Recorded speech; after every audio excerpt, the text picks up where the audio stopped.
পটভূমি সম্পর্কে আলোচনা করেছেন আমাদের ছাত্রদেরই একজন।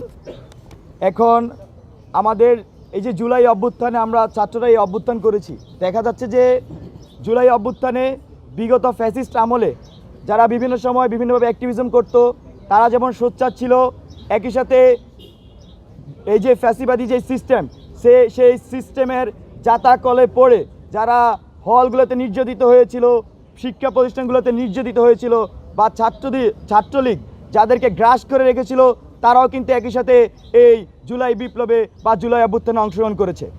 আমরা জুলাই অভ্যুত্থান পরবর্তী সময়ে আমরা দেখছি সকল মতামতে শিক্ষার্থীদের মধ্যে এক ধরনের রাজনৈতিক ঐক্য প্রতিষ্ঠা হয়েছে। সেই প্রতিষ্ঠা মূলত এরকম যে বিশ্ববিদ্যালয়গুলোর পর্যায়ে শিক্ষার্থীরা আর কোনো গেস্ট রুম গণরুম কালচার চায় না। বিশ্ববিদ্যালয়গুলোর পর্যায়ে শিক্ষার্থীরা হলের সিট, শিক্ষা প্রতিষ্ঠানের যারা দায়িত্বে থাকবেন তাদের মাধ্যমে চায়। একই সাথে সারা দেশে এক ধরনের বলা চলে যে রিসার্চ বেসড বিশ্ববিদ্যালয় এবং শিক্ষা ব্যবস্থা কিন্তু শিক্ষার্থীরা চাচ্ছে। তো সব কিছু মিলিয়ে আমাদের যে কাঙ্ক্ষিত সংগঠন, সেই কাঙ্ক্ষিত সংগঠনের আমরা কিছু মৌলিক প্রস্তাবনা আজকে উপস্থাপন করছি। আমাদের মৌলিক প্রস্তাবনাগুলো হলো আদর্শিক বাইনারির কালচারাল দ্বন্দ্বের বাইরে গিয়ে মধ্যমপন্থী ছাত্র রাজনীতিকে প্রতিষ্ঠা করা, জাতি ধর্ম বর্ণ নির্বিশেষে অন্তর্ভুক্তিমূলক ছাত্র রাজনীতি তৈরি করা, যেখানে পরিচয়ের ভিত্তিতে কাকে অবমূল্যায়ন করা হবে না। আমাদের জুলাই আগস্ট গণ অভ্যুত্থানের ভিত্তি মূলধারার ছাত্র রাজনৈতিক পরিসরে নারীদের যে অনুপস্থিতি রয়েছে সেটিকে অ্যাড্রেস করে নারীর রাজনৈতিক মানস বিনির্মাণ করা, রাজনৈতিক চর্চার পরিবেশ তৈরি করা এবং রাজনৈতিক ব্যবস্থাকে নারীবান্ধব করে তোলার মাধ্যমে নারী পুরুষে নির্বিশেষে সকলের জন্য সমান সুযোগের সৃষ্টি করা, শিক্ষার্থীদের অধিকার আদায়ের প্রশ্নে আপোষহীন ছাত্র রাজনীতির প্রতিশ্রুতি দেয়া, আদর্শিক বাইনারির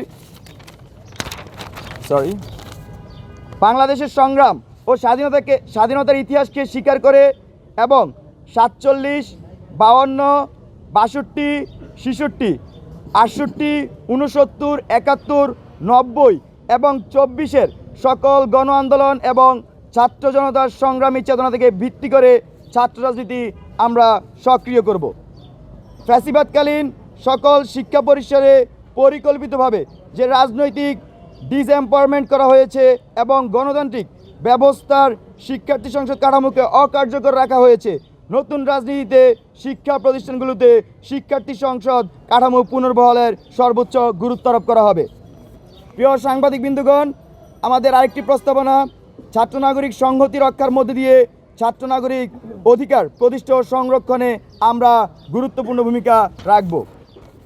এছাড়াও এ সকল বাস্তবতাকে সামনে রেখে আমরা আজকে এবং আগামীকাল মূলত আমি আমাদের যে এই সব কিছু আলোকে আমাদের কর্মসূচিটা ঘোষণা করতে যাচ্ছি।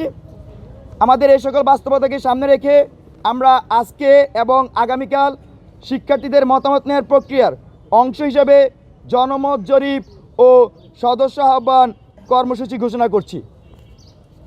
আজকে অনলাইনে এবং আগামীকাল অনলাইন এবং অফলাইনে আমরা ঢাকা বিশ্ববিদ্যালয় সহ বাংলাদেশের বিভিন্ন শিক্ষা প্রতিষ্ঠানে এই কার্যক্রম পরিচালনা করব।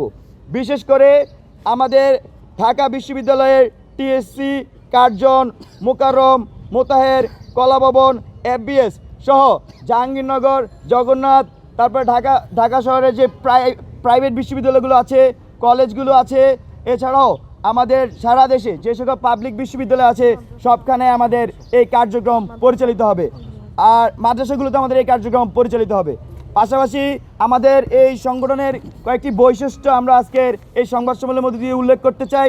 তার মধ্যে আমাদের এই ছাত্র সংগঠন কখনোই লেজুর ভিত্তিক ছাত্র রাজনীতি তারা করবে না।